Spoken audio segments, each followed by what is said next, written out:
差点挂掉是一件很有意思的事情。地球上每一年就有超过17万人死掉，也就是平均每秒2个人，所以死亡照理来说应该是非常稀松平常的事情。不过跟死亡擦肩而过，恐怕对任何人来说都会是捣乱人生的重大事件。嗨，我是 John， 想要知道怎么样才能够合法去停无障碍车位吗？跟大家分享一个生活骇客。但在这之前，先来听听我是怎么挂掉的。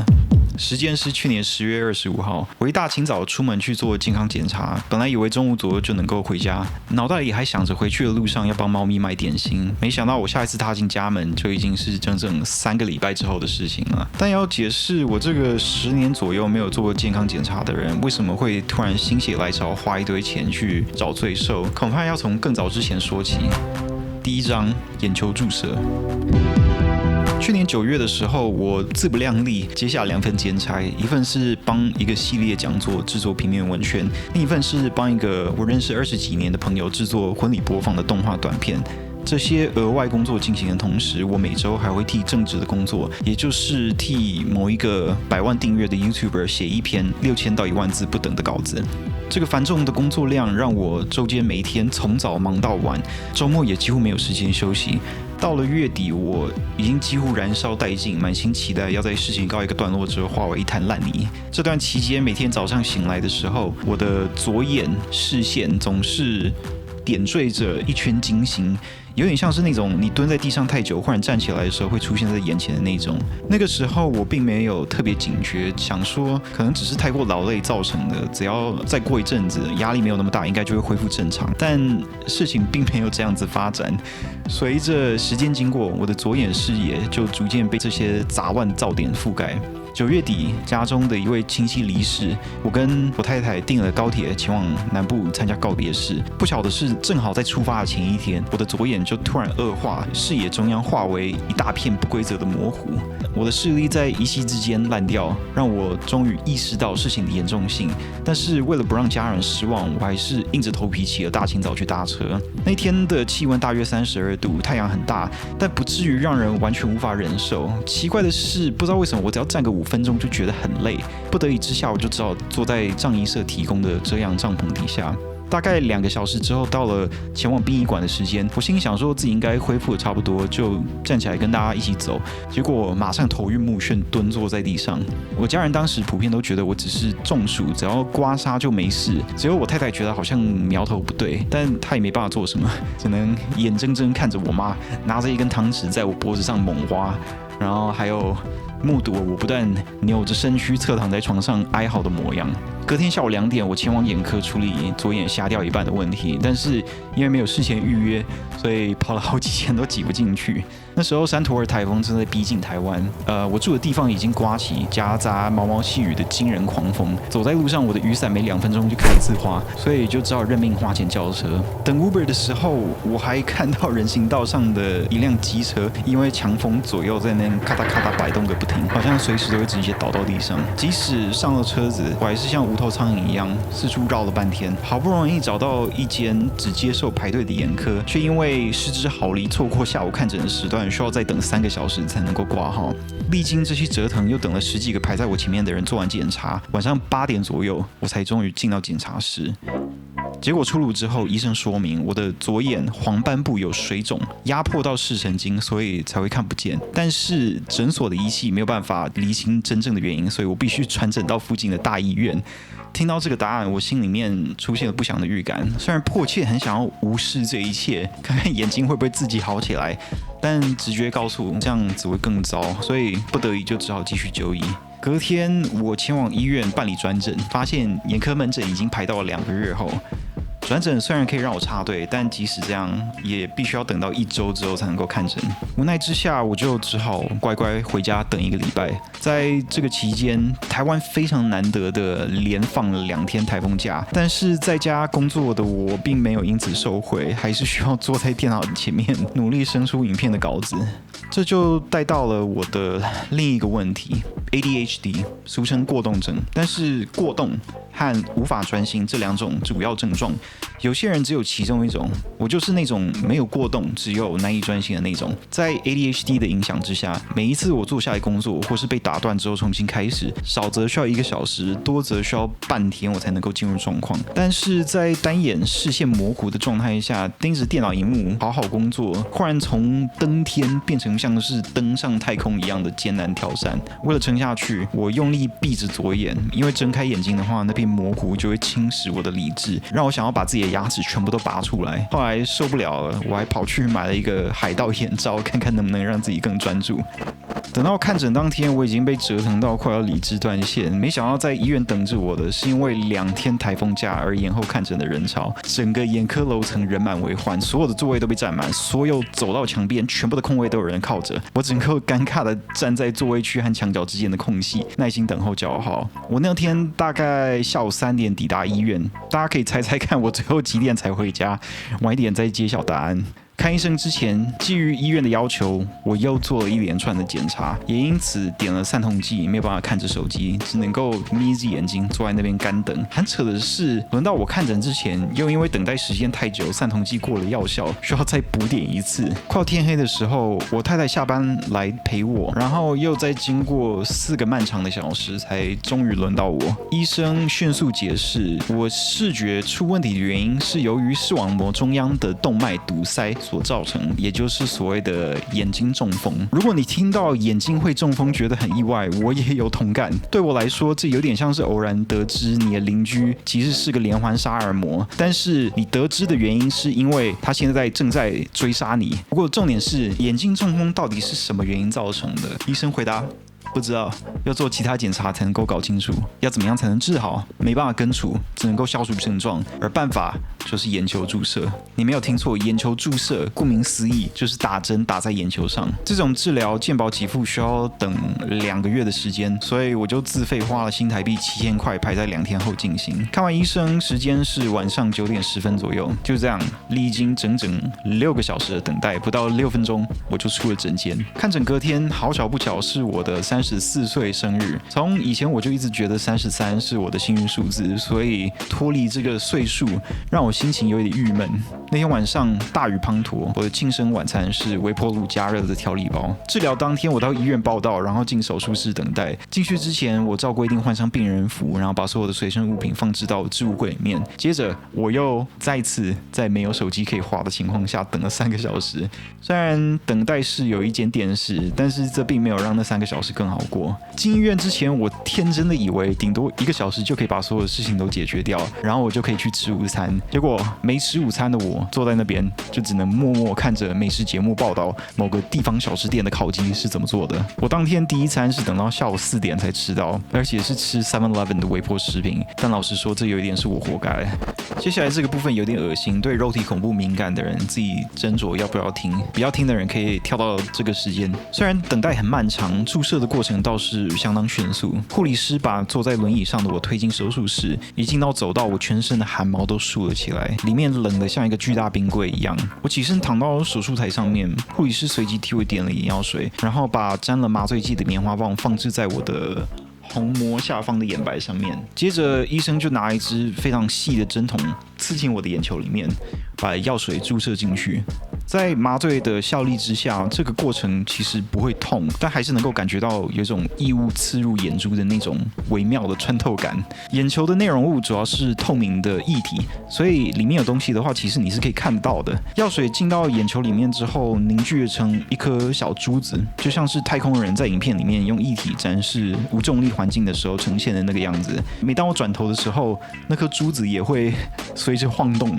一时之间我的眼球就像是只放了1颗珍珠的珍珠奶茶。大约1天半之后，药水被眼睛吸收，眼球里的珍珠当然也就不见了。奇迹似的，我的视力几乎同时恢复正常。不只是眼前那一大片模糊被清除掉，就连笼罩在我的灵魂上空、压迫感沉重的一片阴霾也烟消云散。视线中只有一个小小的区域扭曲变形，但是只要不是注视着垂直或水平的线条，平常我也不太会去注意到那一块。视力恢复正常之后，我终于能够好好回归工作，手边的另外2份工作也都迅速告了一个段落，我的生活似乎有恢复平静的迹象。殊不知，真正的灾难还在后头。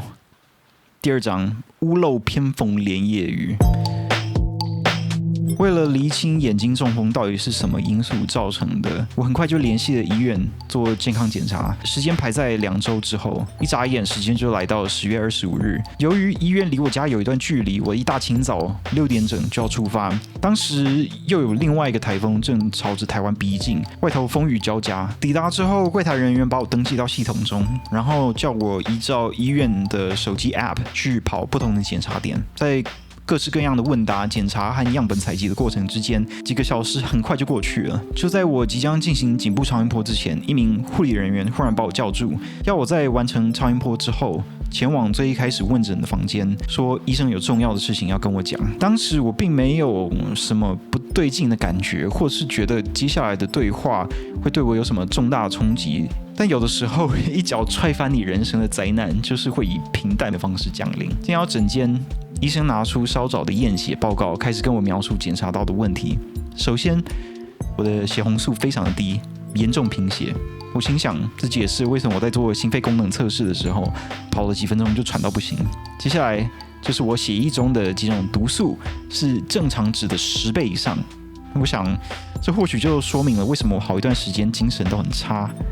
最后，我的肾丝球过滤率，也就是肾脏清除体内毒素的功能，只剩下5%，听起来好像不太妙的样子。我不记得确切的用字遣词，但那位医生当时好像是说状况不太好，但不太好到底是有多不好，我也不是很清楚。为了搞懂这个诊断到底是什么意思，在医生的建议下，完成健检之后，我就前往离家里更近的医院肾脏科挂号。透过转诊，所幸顺利挤进当天的最后一号。接下来4个小时的候诊时间，我一直都盯着验血报告，想要凭着我浅薄的医学知识，搞清楚自己到底是出了什么问题。这当然完全没有用，只是徒增我自己的焦虑而已。好不容易见到医生，他也没办法给我一个很明确的答案，只告诉我这样下去，我很可能某一天就会忽然陷入昏迷的状态，然后一不小心就挂掉。接着医生就强烈建议我去马上申请住院，让医院花几个礼拜的时间帮我搞清楚到底是怎么一回事。我心里其实千百个不愿意，因为我参与制作的影片刚好被提名走中奖，所以我本来打算隔天要去参加颁奖典礼，但也总不能拿自己的命开玩笑，所以我还是乖乖听了医生的建议。当时医院已经过了下班时间，所以住院柜台已经关门，必须先到急诊室。在急诊室，医生建议我先输血去缓解贫血的症状，然后待在急诊观察室等肾脏科病房有空位让我住进去。血袋过了5个小时，也就是晚上10点左右送到医院之后，我才被带到急诊室的重症观察区的床位，然后花了不知道几个小时的时间把2袋血慢慢输到体内。观察区并没有真正的隔间，只有用布帘割开的一些小区域，每个位置大约装得下一个担架，还有半公尺宽的小走道。急诊室里的照明24小时都持续开着，即使是3更半夜也会留下一部分的日光灯。各式各样的仪器，周围床位传来的呻吟声，还有走道上来回间歇的交通，交杂成为某种令人极度不安的背景音。3不5时就会有应该穿着尿布却没有穿的病人散发沼气，让整个没有窗户的空间充斥着刺鼻的臭味。为了方便输血和打点滴，我的手上一直都插着软针，大约3-4天才会换一次，所以常常痒到不行，但是又不能去抓插针的地方。在急诊室的期间，护理师一共从我身上抽了大概50管血，只为了搞清楚我的肾脏到底出了什么毛病。这样大家可能会很好奇，我到底在急诊室的担架上睡了几天，才让他们有机会抽那么多血。最初住进去的时候，我天真的以为只会在这边住个1-2天，但是到了第3天，我就开始有点按耐不住了。为了不阻碍医院人员的工作，除了偶尔下床在观察室里面绕一绕，我其实并没有什么在动。就算我走出急诊室，我也其实没有走到医院外面，甚至没有到医院的其他栋建筑里面。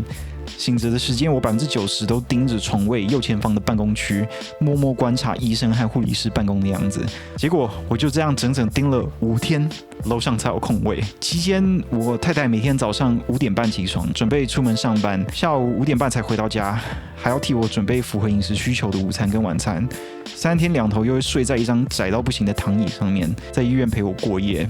看到她那么辛苦，我心里非常愧疚，但即使如此，他也从来没有跟我抱怨过一句。是等到我搬到楼上的病房，开始跟医院订餐，他才终于有机会喘口气。换去肾脏科病房的时候，由于我不知道我到底还要在医院等多久，怕账单上的数字太可观，所以我就选择住到健保给付的3人病房里面。进去没多久，我就了解到为什么有些人宁愿支付昂贵的病房费，也坚持要住单人房。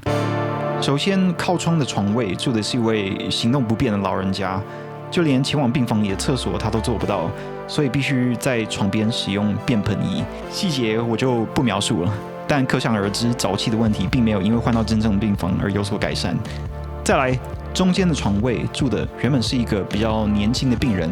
他主要的问题是晚上都要到大概2点左右才会睡，而且期间不戴耳机，一直玩游戏。我本来以为这已经够糟了，但是这个人出院之后，取而代之的是一个对于其他人的存在完全没有概念的中年人。这位老兄每天一早醒来就会把手机的音量开到最大，连我隔着2公尺和一个布帘都觉得刺耳，不知道为什么他却很享受。而且他在手机上看的影片，要么是抖音上面一堆罐头笑声的中国干片，不然就是国民党立法委员质询的影片。很酷炫的是，他就连午睡也不会把影片关掉，所以白天只要待在病房里面，我就不得安宁。更扯的是，住进来几天之后，他连晚上睡觉也在播放影片，虽然没有音量全开，但至少也有半开。在万籁俱寂的病房里面，一点点细细的声响都能够把你搞得心神不宁，更何况是交杂政客叫骂声的鼾声。到了快要凌晨1点，我受不了噪音，跑去请护理人员帮忙处理。一位护理师二话不说，直接走到邻居床边，把手机上的影片关掉。终于回归幽静，我好不容易才睡着。凌晨3点半，我迷迷糊糊的醒来，发现影片不知道什么时候又重新开始播放了，而且我的邻居也依然睡得鼾声连连。我开始怀疑他是那种要开着电视24小时新闻频道才睡得着的那种中年人。我非常不好意思的再度去跟护理站求救，这一次那位护理师就没有那么客气，直接把我的邻居摇醒，然后开始对他说教，要他不要影响其他的病人。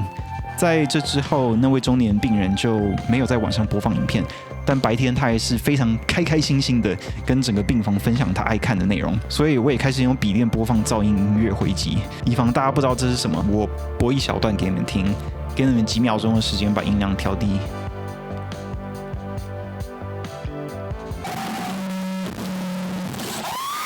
OK， 这样你们就知道了。不知道我到底该不该惊讶，但是这么做完全没有用，但我也不想要去跟住同一间病房的室友吵架嘛，所以只要有机会，我就会离开房间，跑去电梯厅散步，让耳朵有机会好好休息。在病况上，原本以为抽了那么多血，至少可以大概找到问题是出在哪里，但是每次医生提出一个可能性，都被新的验血报告推翻，所以就只能期待切片检查，直接检视肾脏细胞来搞清楚我的病到底是什么原因造成的。当我还在急诊室的时候，有为了确认切片要怎么进行而做了肾脏超音波。不过住进病房之后，护理长却前来通知我说，超音波检查出我的2颗肾脏都萎缩得太严重，所以担心切片的时候会伤到血管。在这种风险之下，医院就拒绝进行检查，也就是说，我基本上永远都不会知道我的肾脏是因为什么原因才坏掉的。这个时候我已经住院1个礼拜，这段期间我的心情没有太大的波动。原本我以为这是因为我的心理素质够好，所以可以接受任何可能会降临的坏消息。但是听到这些资讯，我才意识到我心里其实一直抱持着别担心啦，这肯定可以治好这种不切实际的乐观态度。就算医生跟我谈到治疗方式的时候，总是用一种过度小心的态度跟我进行说明。就算我已经在网络上读到肾功能一旦失去，恢复的可能性就极低。就算我发现一般来说肾功能掉到15%以下就得开始牺牲，或许是到了这一刻，我才真正理解到自己是一个慢性肾衰竭第5期的病患。3章，洗肾。我向来不是一个逃避现实的人，但我也从来不像现在拥有这么多可以失去的东西。从国中开始，我就持续有忧郁症的问题，到快要30岁之前，我几乎所有的尝试，像是这个 YouTube 频道，都以失败收场。期间还有好几度认真考虑自我了断，所以留了一堆精神科给我开的安眠药，是误打误撞找到撰写 YouTube 脚本的工作，才开始觉得自己不是一无是处的废物。2年多来，还意外写出几部点阅破100万的影片。这些意想不到的成就，让我逐渐捡起理想的碎片，重新找到一点点自信。这时候，我又开始萌生经营个人频道的想法，然后利用这个平台不断精进自己，最后达到原本我已经放弃的人生目标，也就是自编自导一部电影长片。但如果我每个礼拜有3天的时间，必须要坐在血液透析室里面洗肾4-5个小时，我怎么可能拍那么大规模的作品？除此之外，我才刚结婚2年左右就被诊断出重病，现在我的健康状况还没有跌到谷底，但要是我还没有步入中年就沦落到完全没有办法赚钱的状态，这样对得起我太太吗？婚礼上交换誓言的时候，说好要一起去很多地方旅行，庆祝各式各样的节日，包括我们自己发明的那些，要是我没有办法履行这些诺言，该怎么办？想起几个月前，我才跟太太感叹，短短几年之内我就失去了所有的祖父母。她跟我说，我还有她的爷爷奶奶和外公外婆。之前去美国探亲的时候，他们都张开双臂接受了我这个素未谋面、从地球另一端来的孙婿。而现在，我连有没有机会跟他们再见到面都不知道。我以前觉得化为泡影这4个字太过戏剧化，但是在那一刻，我切身感受到未来曾经期待过的一切粉碎从手指之间散落一地的感觉。坐在病床上，我努力消化这些不断冒出来的难过想法，但眼泪还是没有办法控制的不断漏出来。好不容易过了1-2个小时，心情才比较平复。太太下班之后来到病房，我跟她说我今天听到很多新的资讯，但我才讲到一半，她就松了一口气，说她以为医生讲说我要死了，但是讲到洗肾的事情，她又开始担心，然后很认真的问我，你不会想要放弃治疗吧？听到她这么说，我有点困惑，不知道是什么意思。但她接着讲，几年前我跟他提到，我觉得活着是一件吃力不讨好的事情，这让他一直很担心哪一天我又突然不想活了。我有点哭笑不得，告诉他不论如何我都不会丢下他不管，不论医生要我接受什么样的治疗我都会接受，因为我已经答应会好好陪他一辈子。要是不活下去，那我就是说话不算话。然后我们2个人就抱在一起，不知道又哭了多久。一时之间，我感觉自己置身在一个8点档的芭乐情节里面，但仔细想想，也是因为这种极端的情境之下，那些澎湃的情绪都是再自然不过的反应，所以电视上那些狗血的情节才有办法真正感动人吧。不知道大家有没有听过悲伤的5个阶段？简单来说，就是一个人遇到灾难的时候必须经历的5个心理状态。从进到医院开始，直到护理长告诉我没办法做切片，我处于否认现实的阶段。下午在太太抵达医院之前，我查到台湾肾脏移植的平均等待时间大约是8年，有点难以置信，所以默默坐在病床上生闷气。接着跟太太讲完护理长还有医生传达的资讯之后，我脑袋里不断回想着过去这几年之间，我是不是忽略了哪些症状，以至于落到这般田地。我想到大约从2年前开始，我因为严重过敏而动不动就反胃，只要天气太潮湿，我走在路上莫名其妙就会想要吐，而且有几次还真的吐了出来。当时我以为这只是严重的鼻涕倒流造成的结果，除了开始吃过敏药之外，也去看了几次耳鼻喉科。我用了1个月的鼻喷剂，症状稍微缓解之后，我就以为问题差不多解决了。这次住院我才知道，容易反胃其实是尿毒症的主要症状之一。要是我当初有注意到这件事情，那或许我的肾衰竭也不会恶化到这个程度。诸如此类的想法不断在我的脑中打转。后来我才知道，这是所谓的讨价还价的心理阶段。听到我提起这些早知如此何必当初的想法，太太安慰我，这一切不是我的错。任何像我这样不烟不酒又没有什么其他健康问题的人，应该都不会想到自己在还算年轻的时候就得这种重病。听了他的话，我才稍微释怀一些。悲伤的最后2个阶段分别是沮丧跟接受，这2个阶段在我脑中应该是同时进行。那天晚上，我默默把银行、信箱还有其他有的没有的账号密码都记了下来，以防我真的出事，太太能够方便处理财务和其他的问题。但我的心情还是万般沉重，像是胸口压着一大块石头。接着我就开始阅读护理师给我的卫教资料。如前面提到，洗肾如果选择进行血液透析，那就要前往透析中心，将血液抽到体外，利用机器把代谢废物和杂质清除掉之后，再输回体内。加上交通，这样1周至少会有18个小时花在治疗上面。但除此之外，还有一个选项，那就是腹膜透析，也就是把透析液注入体内，利用腹膜的过滤功能，把废物从体内清除掉，然后引流之后再注入新的透析液。腹膜透析除了可以自己在家里进行之外，1个礼拜也平均可以省下6个小时的牺牲时间。之所以对时间这么斤斤计较，是因为减掉吃喝拉撒睡，日常可以支配的时间其实就真的只有那么多。被洗肾占据掉一大部分之后，能够拿来创作的空余时间又成了更加稀缺的资源。这2者还有很多各自的优势和劣势，但老实说，我最在乎的就是时间。有时候我真的不知道我是怎么莫名其妙活到34岁。这一路走来，我不断落后同辈，高中多念了1年，大学6年半才毕业。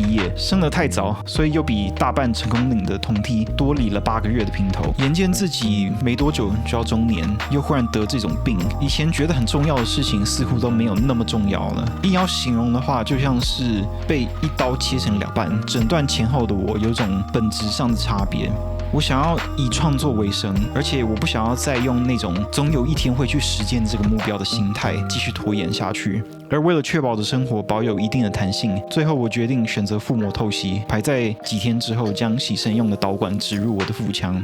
手术前的某一个晚上，我跟太太在病房里开了一个肚皮鉴别派对，纪念我这辈子最后一次拥有毫发无伤的腹部。几年前我们还在交往的时候，她在我们的纪念日给了我一个盒子，里面装满365张小纸条，每一张纸条上面都写着一个她喜欢我的地方。为了提振我的心情，太太就把这个盒子带到医院来，然后我们就坐在那边一起读了几张。除此之外，我们也各画了一张明信片纪念这个晚上。这张是他画的，上面写着树会告诉我们要如何放下事物。这张是我画的，内容是想象动完手术我变成链锯人的模样，只是你用力去扯我的导管的话，我不会变身，我只会得急性腹膜炎。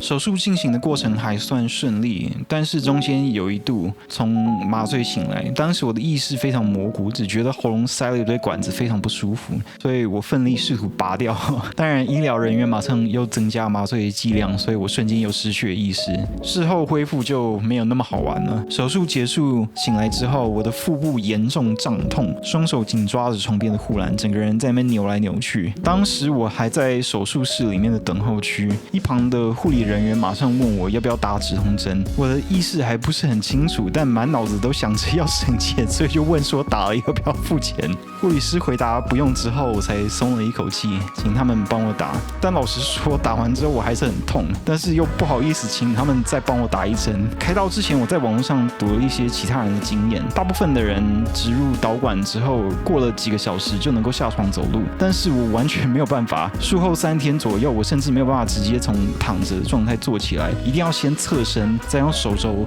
去撑，这样才起来。这有可能是因为在放管子的时候，医生顺便修补我的疝气，而手术过程中为了把肚皮撑开而灌进去的空气持续的施压在体内缝合的伤口上面，所以才会那么痛。不论原因究竟是什么，胀气过了几天才终于消掉，而这段期间我就忍着痛苦，每天早上8点到下午4点左右在透析室上课，学怎么操作洗肾的流程，前后大约花了3天左右。在这之后，我就开始独立进行洗肾。说到这里，我必须跟大家坦诚一件事情，我在影片一开始其实说了谎，那就是我在医院其实只有住了20天，所以准确来说不到3个礼拜，希望大家能够原谅我。出院结账的时候，我深深感受到台湾健保的力量。12万台币的账单扣一扣之后，实际上只缴了8000块左右，而且依照透析室护理师的说法，透析药水1个月自费好像就要40万，全部由国家买单。当然，也就是由有在缴健保的各位付钱，所以某种程度，我的命是你们救回来的，谢谢。如果你没有在缴费的话，当我没说。虽然住院期间，我听到必须洗肾的坏消息时，断断续续哭了几天，但不知道为什么让我心情最糟的发展，其实是听到我不在家的时候，我老婆不小心丢掉了我一张中200块的发票。不过看在他这么照顾我的份上，就当做我们扯平了。开始透析之后，我的健康状况明显有改善，只是一开始我的钙质摄取不足，所以3不5时我就一直抽筋，要么走在路上痛到要蹲在路边，要不然就是半夜忽然痛醒。还好我开始吃额外的钙片，问题就几乎解决了。说到额外，是因为我需要每一餐都吃磷结合剂，也就是醋酸钙，避免我体内的磷累积太多。其实饮食限制有拉一拉在一大堆，但是我懒得解释。如果大家有兴趣的话，我改天再谈吧。总而言之，我想要说的是，这种故事最后通常好像都应该要有个寓意或者是教训之类的。跟多数人一样，我从小就听过一大堆悲惨的故事，但是我从来没有想过类似的事情会发生在我自己身上。不过，某些人就是运气烂得跟屎一样，然后有的时候那个人就是你。好吧，认真说，这段时间我体会最深的一件事情就是，我身边其实有很多在乎我的人。我太太的事情已经讲了很多，但除此之外，还有很多朋友来探望我。我爸妈也在忙碌的行程中挤出很多时间来照顾我，在经济上面，他们也给了我们不少支援。从小我就花很多时间阅读和学习各种莫名其妙的技能。某种程度，我一直都觉得我的心智、我的想法才是我。是等到健康出了问题，我才深刻的意识到，我的身体其实也是我的一部分。出院之后，我开始更用心照顾身体，结果没想到我的思绪也变得更清晰，所以这又再度加深了这个想法。我知道大病一场之后，忽然懂得珍惜人生，或是重拾放弃的梦想已经是老梗，但我也不想要假装我自己的心境没有产生这样的变化。写剧本、拍电影是需要投入很多时间和心血，而且成功机会非常低的目标。但是关注这个产业这么多年，我至少知道大概要朝哪一个方向迈进才能够入行。跟很多人一样，我打算从拍摄短片、参加影展开始，走一步算一步。我想要把这整个过程记录在这个频道上面。如果想要看看我到底会不会成功，就订阅这个频道吧。别担心，就算我失败了，我也会据实的记录下来。当然，光是记录我的电影旅程，这边上传的频率肯定会非常的低，所以我当然也会制作其他内容的影片。